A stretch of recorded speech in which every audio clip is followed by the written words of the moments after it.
हरे कृष्णा। आज के इस गीता डेली के सत्र में हम श्रीमद् भगवद गीता प्रथम अध्याय श्लोक संख्या 3 से पाठ करेंगे।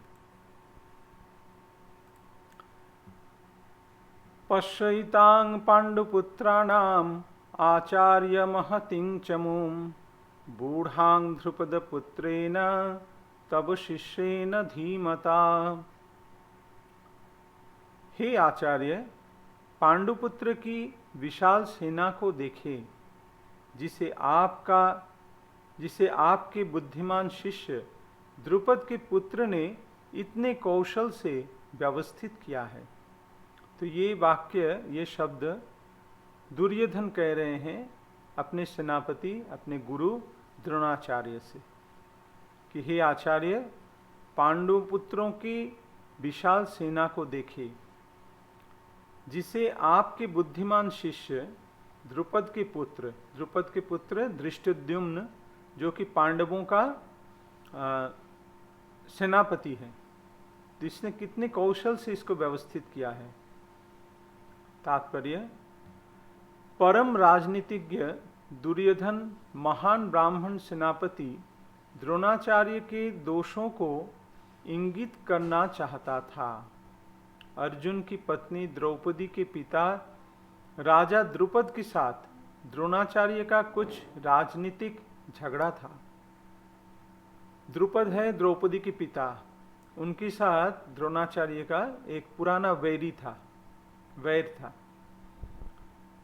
इस झगड़े के फलस्वरूप द्रुपद ने एक महान यज्ञ संपन्न किया, जिससे उसे एक ऐसा पुत्र प्राप्त होने का वरदान मिला जो द्रोणाचार्य का वध कर सके। द्रोणाचार्य इसे भली भांति जानता था, किंतु जब द्रुपद का पुत्र धृष्टद्युम्न युद्ध शिक्षा के लिए उसको सौंपा गया, तो द्रोणाचार्य को उसे अपने सारे सैनिक रहस्य प्रदान करने में कोई झिझक नहीं हुई। द्रुपद का पुत्र धृष्टद्युम्न, वो एक यज्ञ से उनका जन्म हुआ था। वो द्रोणाचार्य की वध करने के लिए ही उनका जन्म हुआ था और द्रोणाचार्य ये जानते थे। फिर भी जब द्रुपद ने अपने पुत्र को द्रोणाचार्य के पास भेजा शिक्षा ग्रहण करने के लिए, तो द्रोणाचार्य झिझकते नहीं। वो अपने सारे सैनिक विद्या, जितने शस्त्र विद्या वो जानते थे, वो सब उनको दे दिया है। तो ये है ब्राह्मणों का स्वभाव, ये है उदारता, कि भले ही वो मेरा हत्या करने वाला हो, लेकिन फिर भी उनको अपनी सारी शिक्षा प्रदान किया।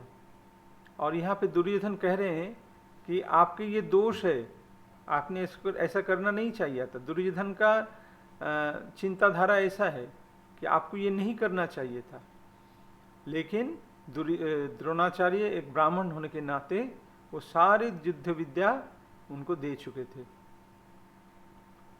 अब धृष्टद्युम्न कुरुक्षेत्र की युद्ध भूमि में पांडवों का पक्ष ले रहा था, और उसने द्रोणाचार्य से जो कला सीखी थी, उसी के आधार पर उसने ये व्यूह रचना की थी। दुर्योधन ने द्रोणाचार्य की इस दुर्बलता की ओर इंगित किया, जिससे वो युद्ध में सजग रहे और समझौता ना करे, कि अब समझौता नहीं करना, आपके प्रिय शिष्य ने ये किया है इसलिए अब समझौता नहीं करना। इसके द्वारा वो द्रोणाचार्य को ये भी बताना चाह रहा था कि कहीं वो अपने प्रिय शिष्य पांडवों के प्रति युद्ध में उदारता ना दिखा बैठे। विशेष रूप से अर्जुन उसका अत्यंत प्रिय एवं तेजस्वी शिष्य था। दुर्योधन ने ये भी चेतावनी दी कि युद्ध में इस प्रकार की उदारता से हार हो सकती है। तो पहले ही तो आपने एक गलती कर दिया है, आपने धृष्टद्युम्न को सारे शस्त्र विद्या दे दिया है, तो ये आपको देना नहीं चाहिए था।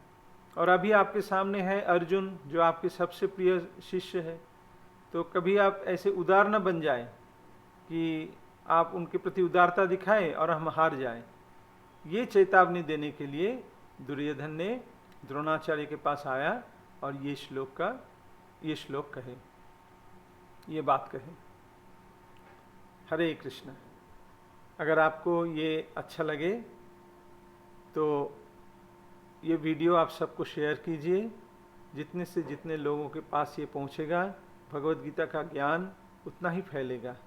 हरे कृष्ण। और इस वीडियो की डिस्क्रिप्शन बॉक्स में हमारे ग्रुप के लिंक हैं, अगर कोई जुड़ना चाहते हैं तो वहाँ पे जुड़िए। वहाँ पे हम हर दिन ऐसे एक एक श्लोक का वीडियो डालते जाएंगे और उसका लिंक हम वहाँ पे देंगे। हरे कृष्ण।